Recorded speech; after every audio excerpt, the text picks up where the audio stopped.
विनोद सिंह को दिक्कत मूर्ति से है या भद्र परिवार से? दिक्कत किससे? अब इनको ये घमंड था कि इन्होंने बोल दिया बीच में कि इन्होंने हमारे बाबा को प्रमुख बनाया, जबकि बाबा हमारे हमने कोई खाई नहीं, शुरुआत सब इन्होंने की है। ये अपने आप को पता नहीं क्या समझते हैं, हम उस लेवल पे अपने आप को समझते नहीं हैं।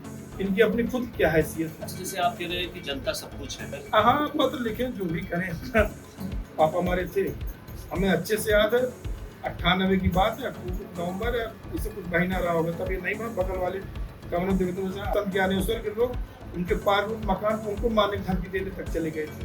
अगर आदमी रह गए होते, अभी बगल में उनका आश्रम बना जिसको लेकर विवाद हुआ था, इतना मर्डर हुआ, खून खराब हुआ, फिर लोगों ने आश्रम बनवा दिया। उस चक्कर हमारे पापा की जान चली गई। हम किसके पास प्रयास करें, कौन सुनने वाला है। पिछली बार मैं आया था तो आपके इस गेट पे आपका नाम लिखा था, उसमें डबल S लिखा हुआ था।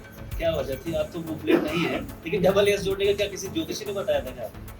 नमस्कार, आप देख रहे हैं न्यूज़ बुक 24। मैं हूं अर्पित मिश्रा। हम सुल्तानपुर के मायंग में अभी इस वक्त मौजूद हैं। मायंग से करीब 2 किलोमीटर उत्तर दिशा में अगर कहें तो धनपतगंज चौराहा है। उस चौराहे पर स्वर्गीय इंद्रभद्र सिंह जी की मूर्ति है और उस मूर्ति को लेकर बवाल मचा हुआ है। विनोद सिंह जो सुल्तानपुर शहर सीट से विधायक है भाजपा के, उन्होंने एक पत्र लिखा है, एक या कहें 2 पत्र लिखा है। बात सीएम तक जा पहुंची है और वो मांग कर रहे हैं उस पत्र के सहारे कि ये जो मूर्ति है स्वर्गीय इंद्रभद्र सिंह जी की, वो वहां से हटाई जाए। कारण बताया है कि जाम लगता है। इसी मुद्दे पर बात करने के लिए पूर्व विधायक स्वर्गीय इंद्रभद्र सिंह के पुत्र चंद्रभद्र सिंह सोनू हमारे साथ मौजूद है, उनसे बात करते हैं। आपका स्वागत है। विनोद सिंह को दिक्कत मूर्ति से है या भद्र परिवार से? दिक्कत किससे? उनको मूर्ति से दिक्कत बहुत दिनों से है, क्योंकि पापा मेरे केनाइन टीचर थे। उस समय भी मेरे पापा को पसंद नहीं करते थे, क्योंकि पापा विनोद सिंह के फादर अलग अलग राजनीति का अलग अलग केंद्र हुआ करता था। पापा लोग साथ राम सिंह चाचा थे, कमलसी साहब थे, ये लोग एक अलग जनता दल का एक अलग ग्रुप था, इनका अलग ग्रुप था। ये पापा को शुरू से लोग नहीं पसंद करते थे और न कभी पसंद किए, क्योंकि पापा ने कभी लोग ने कभी बुराई की, न कभी कुछ कहा, लेकिन राजनीतिक रूप से जो खाई थी वो आज तक। इनसे कुछ आपके पर्सनल क्लैशेस हैं या फिर किस वजह से आपसे इतना दूर रखते हैं? पर्सनल रखते, हम कुछ पर्सनल नहीं रखते हैं। अब इनको ये घमंड था कि इन्होंने बोल दिया बीच में कि इन्होंने हमारे बाबा को प्रमुख बनाया, जबकि बाबा हमारे 62 में प्रमुख बने थे, 63 में उनके पिताजी ने बनवाया। और इनके पिताजी सन 71 में, जो पता कि सन 71 में शायद MP बने थे। हमारा पुराना राजनीतिक परिवार है, ये भी नहीं कोई नया नया परिवार है। जिस घर में बाबा मेरे प्रमुख थे, पापा विधायक थे, मैं खुद विधायक था, हमारा 3 पीढ़ियों का इतिहास है। लोगों से हमने बात की धनपतगंज चौराहे पे, उनका कहना है कि अगर मूर्ति हटाने की कोई भी कयावत शुरू की जाती है, कोई भी एक्शन लिया जाता है, तो हम जान दे देंगे। जान मतलब लोगों की आस्था और गौरव, देखिए उनकी आस्था, जिसकी जो आस्था है वो हमारी वजह से नहीं है, वो हमारे बाबा से, हमारे पिता से जुड़ी हुई है। हम लोग तो बात के हैं। अब उन लोग जो भी अपनी कार्य प्रणाली रही हो, जो उनका अपना व्यवहार रहा हो, उस वजह से आज लोग खड़े हैं ना। मेरे पास कोई पद तो है नहीं, ना मैं सांसद हूँ, ना विधायक हूँ, मैं तो किसी पद पे नहीं हूँ। जो इतने लोग जुड़े हैं उन्हीं की वजह से मुझसे जुड़े हैं। कोई ऐसा वाकया याद करना चाहेंगे कि इस वजह से मामला आप दोनों के बीच में कुछ ज्यादा खाई पैदा हो गई, मामला बिगड़ गया? हमने कोई खाई नहीं, शुरुआत सब इन्होंने की है। आपकी तरफ से कुछ नहीं ना। अभी अगर आप सामने आ जाए तो रखेंगे, बातचीत का मौका देंगे? नहीं, इनसे कभी कोई बातचीत नहीं। अच्छा, ऐसी बातें हैं कि आप दोनों के बीच में मेल मिलाप भी करने की कोशिशें भी कभी हुई थी, मौका आया था ऐसा? नहीं, ऐसा कोई मौका नहीं। आप दोनों कभी मिले नहीं ना। किसी की मध्यस्थता में भी नहीं मिले ना। इनसे मिलकर करता क्या, इनका अपना अलग सोचने का, समझने का नजरिया है। ये अपने आप को पता नहीं क्या समझते हैं, हम उस लेवल पे अपने आप को समझते नहीं हैं। हम लोगों का जो पहचान है, हमारे अपने लोगों से हमारी पहचान है। ना मुझे कभी धन बल का घमंड रहा, उनको अपने धन बल का बहुत घमंड है। ऐसा बहुत? अब हाँ, तो उनका बैंक बैलेंस जाने, पैसे घमंड तो है ही उनको। अच्छा, कहीं इस बात की जो चर्चा चल रही है कि आप भी शहर सीट से मैदान ठोकने की कोशिशों में है विधायक के तौर पे, उनको इनसिक्योरिटी फील हो रही? टिकट मिलेगा 100% लड़ूंगा, तैयारी भी मैं कर रहा हूँ लड़ने की सुल्तानपुर सीट से। पहले भी मैं 2012 में सुल्तानपुर सीट से लड़ भी चुका हूँ। उसमें मुझे लगभग 32,000-33,000 हजार इंडिपेंडेंट मिला था। अच्छा, एक चर्चा और है कि ये कहा जाता है विनोद सिंह इस बात को शायद ठीक से हैंडल नहीं कर पा रहे कि आपके पिताजी भी उनके कॉलेज में एज अ टीचर रहे, आप भी कार्यरत रहे, तो उनको शायद दिमाग में ये तो नहीं है कि मेरे कॉलेज में जॉब करने वाले मेरे ही बराबरी में या मुझसे आगे लोकप्रियता में बढ़ रहे हैं, ये दिमाग में तो नहीं चल रहा है। बिल्कुल चल रहा होगा। जैसे कोई भी स्वाभिमानी बेटा या बेटी मृतक आश्रित की नौकरी नहीं करना चाहेगा। बिल्कुल। मुझे भी मिली थी, मृतक आश्रित के तौर पर मिली थी। मेरा अंदर से कोई तब भी मन नहीं था, लेकिन मैंने कर लिया था। 2001 या 2000 में से किसी टाइम मेरी ज्वाइनिंग है। 2009 में एक मामले को लेकर विवाद हुआ, मैं उस समय जेल में बंद था, फिर मैंने वहीं से अपना इस्तीफा भेज दिया था। शायद हैसियत की बात कह दी थी क्या उस वक्त? हैसियत में थे, विकास भवन में थे, बाबू थे, उन्हीं को लेकर कुछ चल रहा था। तो जबकि वो उनकी विधानसभा तब चांदा से विधायक थे, लम्बुआ से, और मामला था हमारे यहाँ का। तो जैसे होता अपराध में जो कुछ भी रहा हो कि बाबू हैं, बबुआ की मदद तो करेंगे, तो हम ठीक है बबुआ की मदद करें, हमने उसी में अपना इस्तीफा भेज दिया।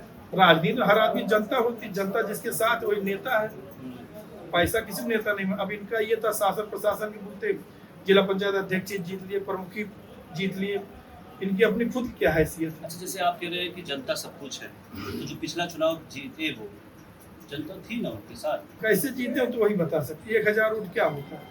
1000 वोट साथ ही प्रधान ही जीतता है, जिला पंचायत सदस्य जीतता है।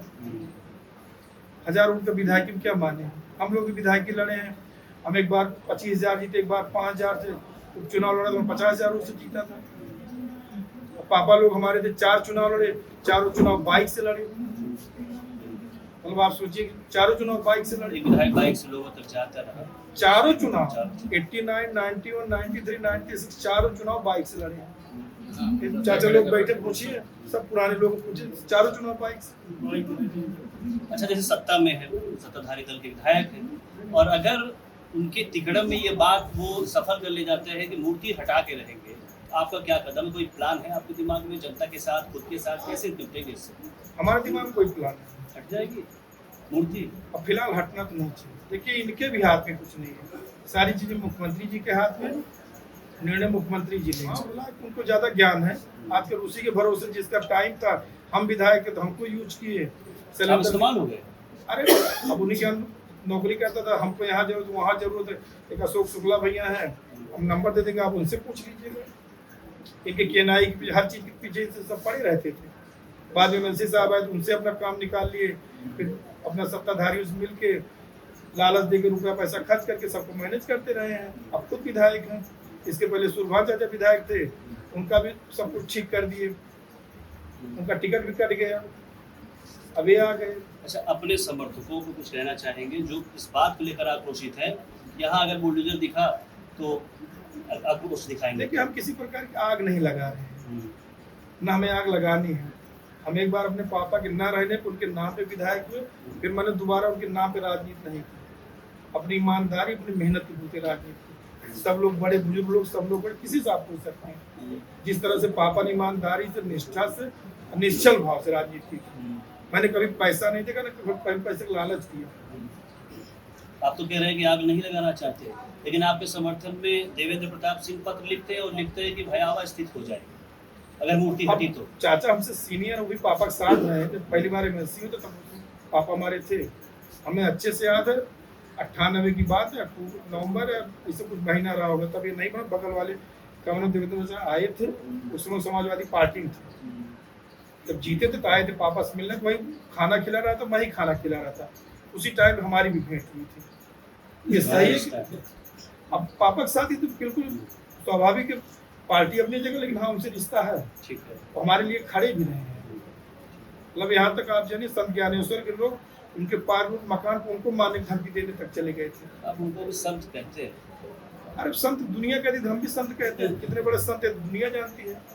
अगर आज भी रह गए होते, अभी बगल में उनका आश्रम बना जिसको लेकर विवाद हुआ था, इतना इतना मर्डर हुआ, खून खराब हुआ, फिर लोगों ने आश्रम बनवा दिया, कोई बोलने वाला नहीं है। उस चक्कर हमारे पापा की जान चली गई। और इतना गंदा आदमी था कि अगर वो रह गया होता तो पता नहीं भगवान जाने इस क्षेत्र का क्या होता। आश्रम बना आश्रम, जो आश्रम उजड़ गया था आश्रम बनवाया लोगों ने। आपने कोई प्रयास किया कि? हम किसके पास प्रयास करें, कौन सुनने वाला है? जनता है आपके पास? अरे जनता बेचारी क्या करे, जनता कहाँ जाए अपना मुंह पटकने, कोई सुनने वाला है? जो सत्ता पक्ष के लोग वही अपना बनवा रहे हैं, प्रश्रय दे रहे हैं हर तरीके से। खुद के लड़ने किसी की हैसियत नहीं है, बस उनको आगे करके अपना पीछे बैकडोर से पूरी मदद करना है। अच्छा, इन सब मुद्दों से अलग एक पर्सनल सवाल। पिछली बार मैं आया था तो आपके इस गेट पे आपका नाम लिखा था, उसमें डबल एस लिखा हुआ था। क्या वजह थी? आप तो वो प्लेट नहीं है, लेकिन डबल एस जोड़ने का क्या किसी ज्योतिषी ने बताया था क्या? हाँ बता दें, आप मानते हैं? अब किसी ने बताया था, फिर अब जो बताया तो उसमें चुनाव लड़ रहा था। हर आदमी कुछ न कुछ सोचता है, अब हिंदू है या मुसलमान है, कोई सबके हर हर जात बिरादरी के तंत्र मंत्र वाले होते हैं, कुछ न कुछ ज्योतिष से ज्ञान देते रहते हैं। तो हमने को भी बता दिया, हमने भी अपना लिख दिया था। असर हुआ? ठीक है, जो हुआ असर हुआ कम हुआ, लेकिन कम जो मेरा नाम था, मेरे पापा वो नाम तो जिंदा है। चुनाव जीतना हारना अपनी जगह पे है, कम से कम नाम तो है। आदमी यहाँ दुनिया नाम के लिए पता नहीं क्या क्या कर रही है। सोशल मीडिया से लेकर सामाजिक जीवन में तरह तरह के लोग अपना पत्र लिखने से लेकर। हाँ पत्र लिखें, जो भी करें अपना। अच्छा, एक आखिरी सवाल ये है कि आपके अच्छे खासे रिश्ते भी हैं ब्रिजभूषण शरण सिंह से भी, राजा भैया से भी। इस मामले में क्या आपने मदद के तौर पर या फिर अपनी बात साझा करने के तौर पर उन लोगों से संपर्क किया? मैंने किसी से कोई मदद, जरूरत पड़ेगी करेंगे? जरूरतें नहीं पड़ेगी, किसी जरूरत पड़ेगी। अकेले थाम लेंगे? अब तक तो अकेले लड़ते आए हैं, आगे भी सब लोग हैं लड़ने वाले, सब खड़े हैं। जिनको लगता है, जिनके बदौलत खड़े तो हमारे साथ है ही। बाकी हमारे नेता अखिलेश भैया जो होगा देखा जाएगा। ठीक है, आपने समय दिया, बात की, बहुत बहुत शुक्रिया।